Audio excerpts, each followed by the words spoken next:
Hey there, everybody. Welcome to our review of This Is Us Season 6, Episode 5, titled Heart and Soul.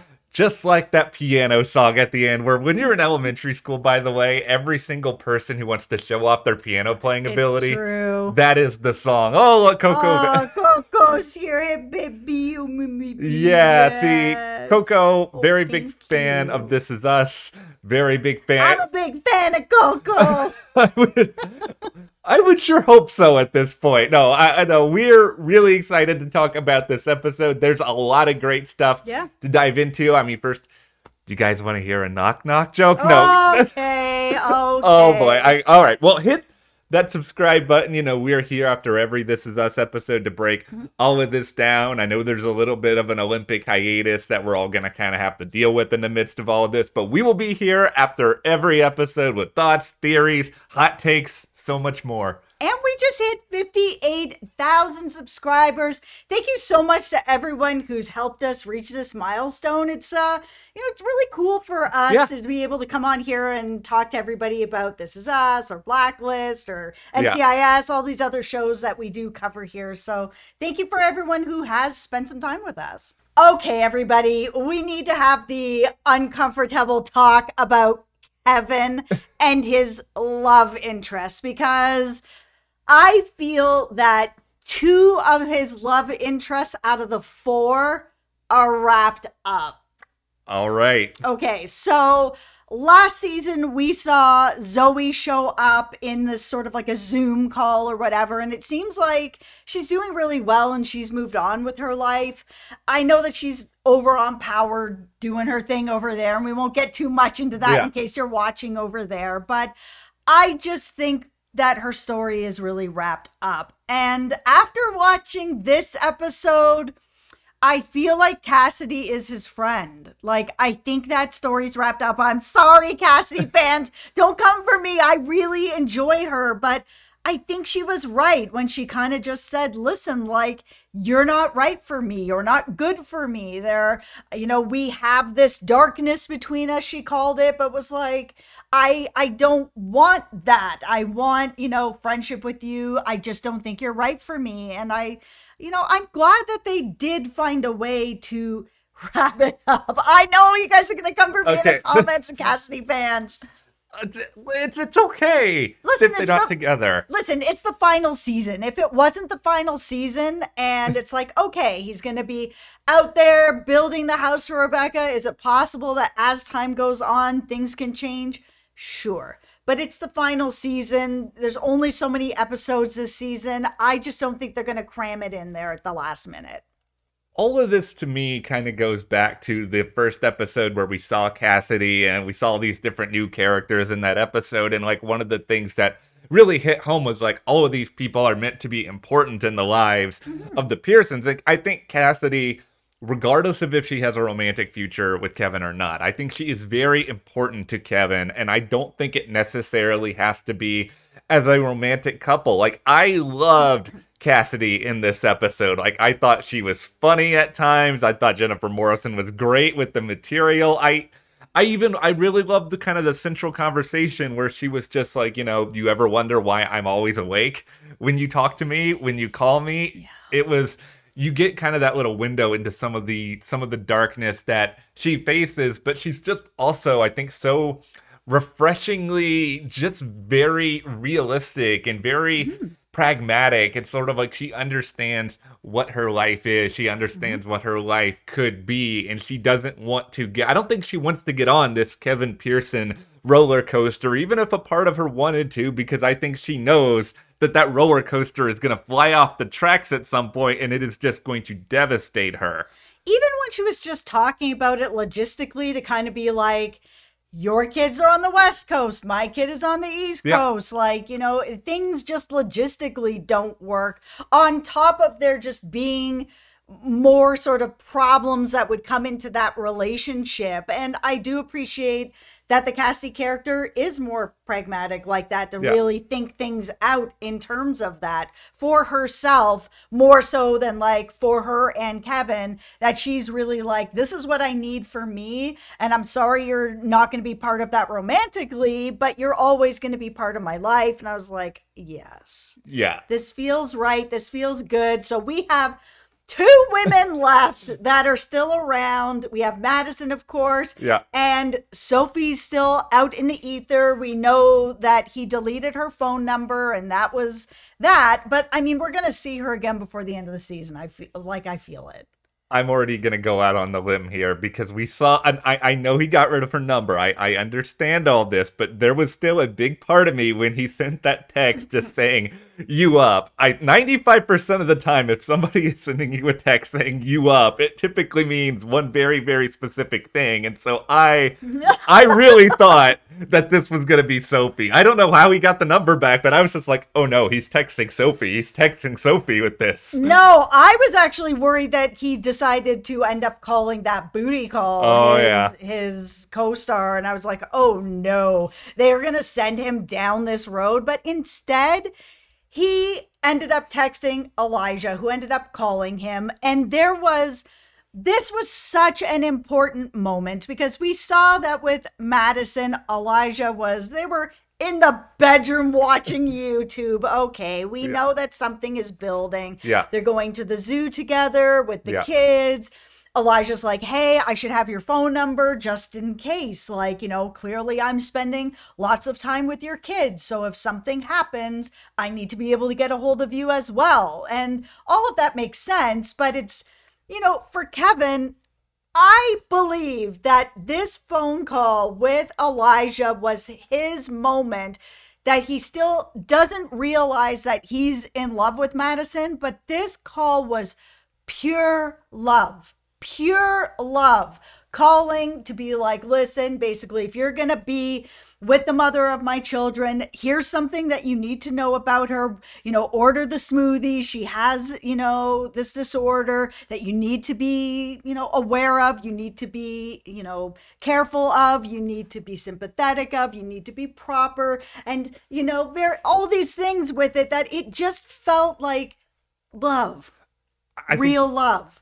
I think it was love. I just feel like that was, whether it's a conscious or unconscious reminder of, this is the person who is on his mind in this particular moment. And he's going through something that's very vulnerable. I think Kevin is, you look at Kevin Pearson. This is not a man who gets rejected all that often, even if what Cassidy said to him wasn't a straight up rejection or whatever. But I do think it sort of made him prioritize his life. And I think it made him realize, okay, what are the things that I, Kevin, care about the most? I care immeasurably, and maybe he doesn't think of the word love yet, but he does. I care a lot about Madison. I want to make sure that Madison is taken care of no matter what. And I feel like the irony in all of this, whether it's intentional or not, is that if Kevin and Madison are going to get together down the road, I think it's realizations like this that would make him a good partner for her, and somebody who could actually, stand the test of time, as opposed to everything that sort of happened in their whirlwind before everything fell apart with the wedding. I also think that it just shows that, again, that Kevin is growing and that he's not doing things impulsively. He's doing things selflessly. This is for Madison. He's not in there trying to break up her relationship or anything like that. He is really like, if this is the man that she's going to be with, I want to make sure that he's really going to know her like I do, take care of her like I did, really is there for her. It was such a selfless act of love that if they end up together in the future, this is the type of Kevin that is the one that is worthy of being with Madison. Speaking of people who are together in the future, can we just give a shout out to Nikki? Not a lot of airtime for Nikki this week, but he's so damn cute. Nikki shot his shot in this episode. I mean, he already, I guess, technically did with Edie, but it felt like he was like drilling 3-pointers from like beyond the arc and just like nailing all of this. He was like knowing the right things to say. Well, at least you were using a lot of euphemisms here for what they were talking about, which is going to bed together for the first time. Yes, that is exactly what I'm doing. It is nailing,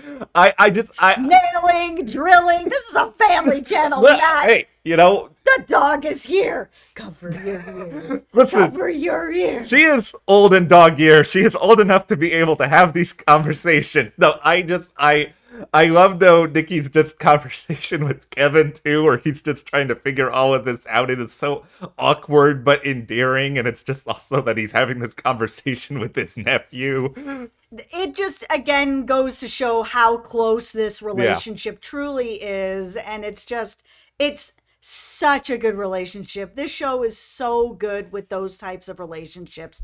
Family. Okay, now there's another character here as we transition over to the Deja and Malik of it all here. I think, Annie, you got, I don't know, maybe like 5 minutes of airtime in this entire series. Better than she's really been getting in this episode. She's gotten more than normal. Annie was like, I'm gonna be a star in this episode, and that actress just like came out and just like, Annie destroyed me. Every single line she had in this, especially even at the end of all the awkwardness, her still being like, knock knock. Like, Annie, this is totally the wrong place. You're not fooling anyone, but I support you. This was so funny. I loved seeing Deja sitting down with her two sisters and being like, this is what's coming up. I'm going to need your help. And both of them being like, okay, we'll do what we can. And Jess being like, how's work, Mom? And Annie being like, knock, knock. And Deja's pulling her ear. I'm like, this is so great. Deja feels like so much like Randall, like the most out of his kids. She really is, and I think that's what makes their relationship have this just like really good push and pull. And I think the producers, director, all that really works so well in this episode of making sure you had these really awkward and at times very personal, important moments, but they still found a way to make them feel like totally real, because I could see, siblings trying to pull this off. Yeah, like pulling some nonsense, thinking that, okay, I can get a favor from Deja down the line now if I need it, because I helped her pull off this trick, which was just so unbelievably bad that I don't think, we're dealing here with Beth, who Beth is not an idiot. I think Beth figured out that the jig was up after about 2 seconds. No, it's true. And so when I sort of saw what was coming up and it was like, oh, Deja and Malik are going to have this big thing to reveal, I was like, she's moving to Boston. That's got to be what's coming down the pipeline. Yeah. I don't think she's pregnant. I don't think it's proposing. I think it's just more of a situation where, they want to be together. And the way that they presented it, where it was kind of like, listen, we're in love. We want to move in together. Deja's like, I've thought this through. I'm going to be finished school, in a semester. I've only got really 1 semester left. I've taken these extra courses. Make sure that I'm going to be wrapped up. I'm graduating.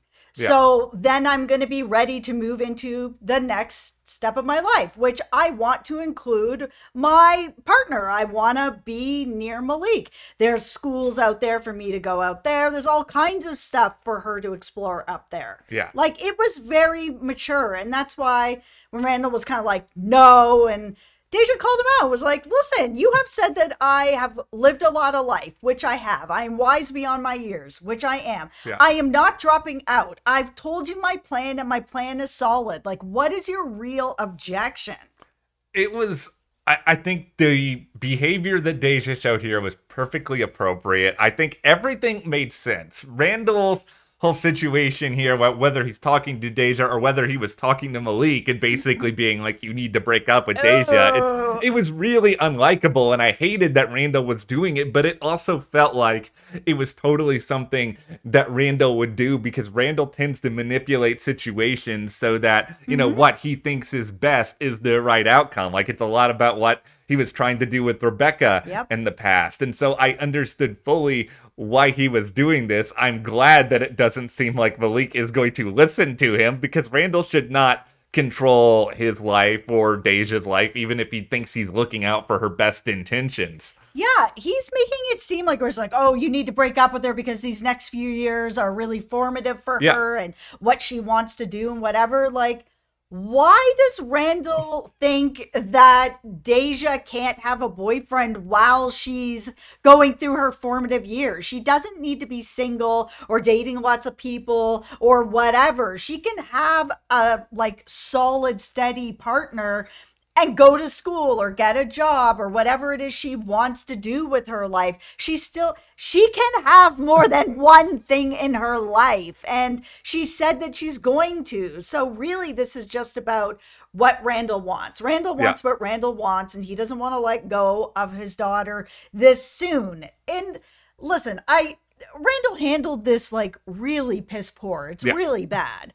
But I understand inside his mind where it's like, oh, my daughter lied to me. Oh, my daughter went to bed with her boyfriend. Oh, now my daughter is leaving town and she's living with her boy. Like, it's a lot all at once. Yeah. But Malik handled it well, where he was like, listen, I know you love your daughter. I love your daughter. So I am not going to tell her what you said tonight because that will ruin her relationship with you, and I won't let that happen. I was like, Randall, you've been told. But Malik also very mature beyond his years with that conversation, because I think a lot of other people would have went to Deja and sort of spilled the beans on everything that happened here. So I think Malik sort of makes the right decision, and I think Randall, you know, with time will sort of understand more and more about how wrong he did it. I mean, I hope so. He acts like Deja's like, I'm moving to Alaska. It is Boston. Boston is a bus ride from Philadelphia. You can probably get there on a plane really, really fast. I know it's far, but it's not that far. It's not insurmountably far that you can't go and see her in a matter of hours. I'm just hoping that Beth got through where she was like, you know what happened to Romeo and Juliet's parents? And he's like, what happened to their parents? And she's like, their kids died. Like, it's really is like, you can't keep it apart. You can't keep them apart. Beth is phenomenal in this whole episode. Every episode, she is phenomenal. She rocks the show. Yeah, I loved the Randall stuff overall. Actually, was probably my favorite part of this episode, just because to me it felt like every character was doing exactly to a T what I wanted them to do, even if we didn't really get any answers as to whether Deja and Malik are still together in the flash forwards. No one still knows. Okay, so I know we're 17 minutes in, and now I'm only mentioning what I've been waiting for, which is Rebecca and Miguel. I've been waiting to learn more about their relationship and sort of how they got together. And it has come together sort of the way that I thought it would, which is friendship. That, you know, he was there able to help after Jack died, and that they started having a friendship, and they're watching TV together and hanging out together. And, you know, we still haven't seen it in this episode develop into anything more.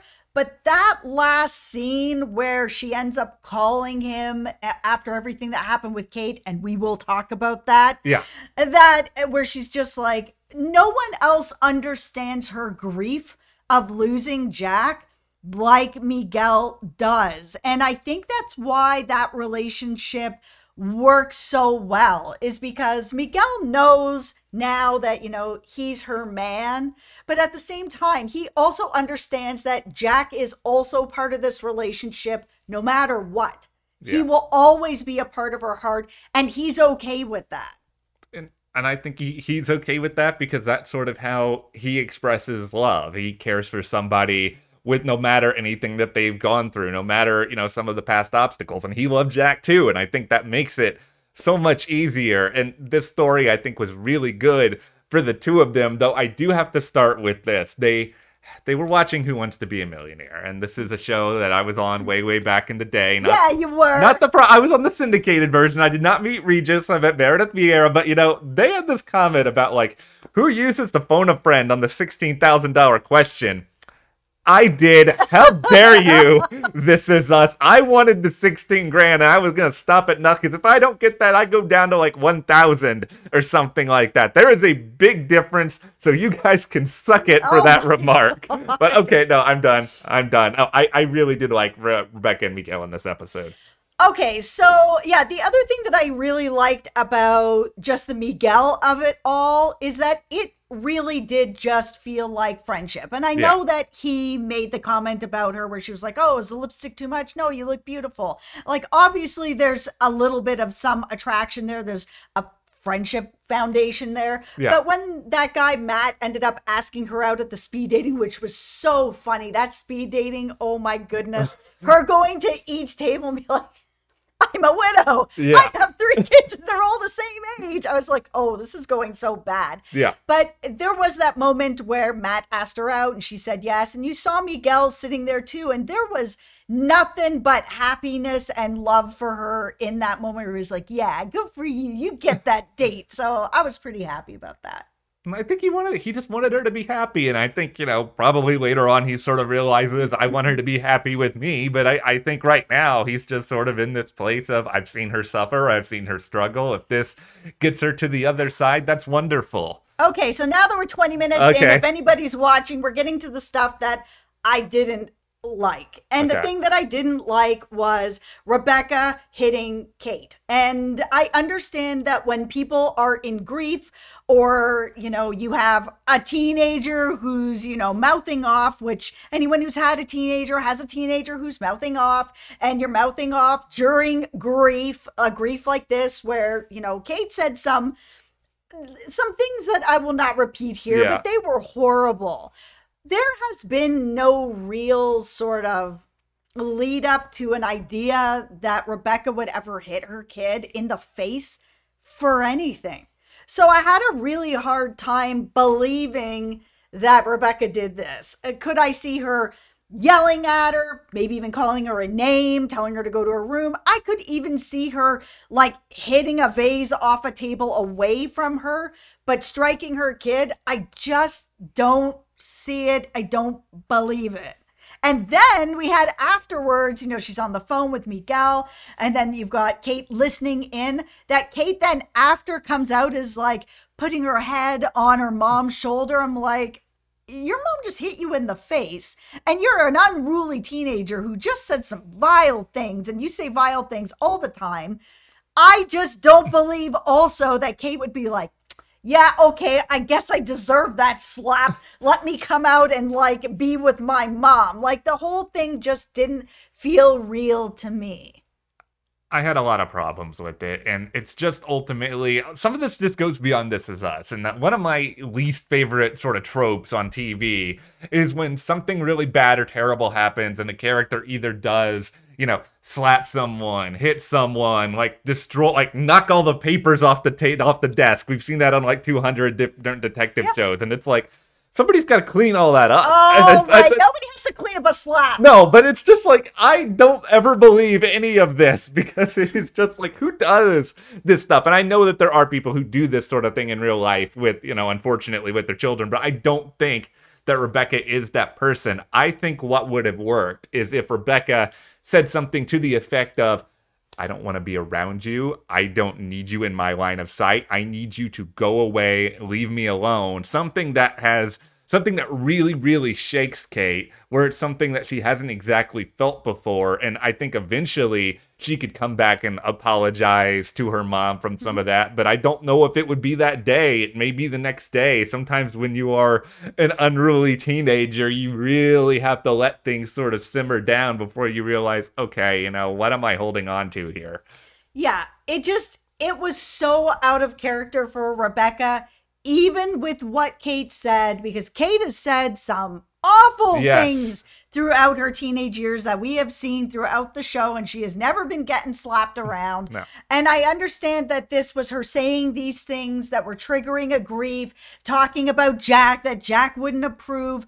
I just think with how Rebecca is with her kids, that there is nothing that they could say that she would lift her hand and hit her kid in the face. I think she would do other things, but not that. So I think the show missed that for me. If you guys don't agree, let me know in the comments. I just don't think that character would do that. Yeah, I really don't either. And the other thing, I guess, it's not as big of an issue that I had with this episode, but in kind of getting into the Kate stuff in the present, I just thought Toby, like, being on the fancy yacht was just, like, so on the nose, like, a rich person behavior. And I don't feel like this show is usually, like, as ridiculous as, hey, I'm gonna go over on this rich person's yacht. It felt so kind of, like, predictable. And a lot of that storyline, I think, in the present with Kate felt very predictable to me.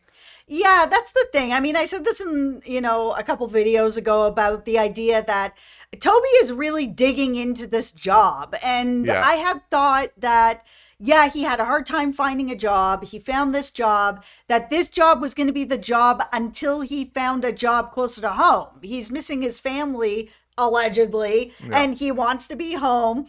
But now it's like, oh, I have a chance to go with the boss on the yacht. Yeah. So I'm like, okay, so he is 100% not looking for anything closer to home. He's digging into this job where he thinks he needs to, like, spend time with the boss and all that. Like, he's trying to continue to dig deeper into this job. So I think that this distance in the job is definitely it is taking a toll already. Here's one thing that would have made this scene work for me, and it wouldn't have been a big thing. They just write in here that Toby says, I'm going to go out on this job, on this yacht with my boss, because I know there's an office in LA. I know they're, like, staffed up or whatever now, but I want to make a great impression so that eventually he will transfer me back to LA. And, like, that way there is, like, an end game for it. Because right now there's no end game. It is, like you just said, he's just digging his heels into this career more. No, this is, like, forever that their relationship is going to be that they're going to see each other 2 times a week, and he's just going to completely miss out on his kids, his wife. Like, they're going to be living these completely separate lives, and there is no end in sight. He is looking for no other job. So it seems like the choice is now either going to be that Kate's got to quit her job, which isn't fair either, sell their house, and move everybody out there. Which is a big thing where Toby can continue to look for another job closer to home where all the roots are set up. I do at least appreciate the fact that they had the story where Rebecca ends up going and helping Kate and plays the piano. I was I was terrified the whole time that we were going in a story where she would not remember how to play the piano or something like that would happen. And I would have hated that because you guys are just pouring too much trauma on us at that point with this, her losing her memory, and it would have been too bleak and too sad. So I'm glad at least they did not do that. Oh, it was already sad when Kate was kind of like, I haven't spoken to her about it yet. I'm like, oh no, oh no. And then to have that talk where she's like, listen, your memory's just not there anymore. And, we can't have you alone with the kids. It is an awful conversation to have. It was terrible, and I understand why Kate felt like she needed to have it. Of course. And it's just a very difficult thing to say. It's a difficult thing to process. I do like how they still found a way to come together at the end, and like so much of this episode is about like the rise and fall of the Kate and Rebecca relationship, where they have made it through a lot of this, and despite a lot of things, including one thing we find very unbelievable, and they're still on the other side of it. Rebecca's not hitting her kid. No. I don't believe it. I'm just saying that never happened. Okay, and in our This Is Us Memory Palace, we have the storyline that we choose. That's right.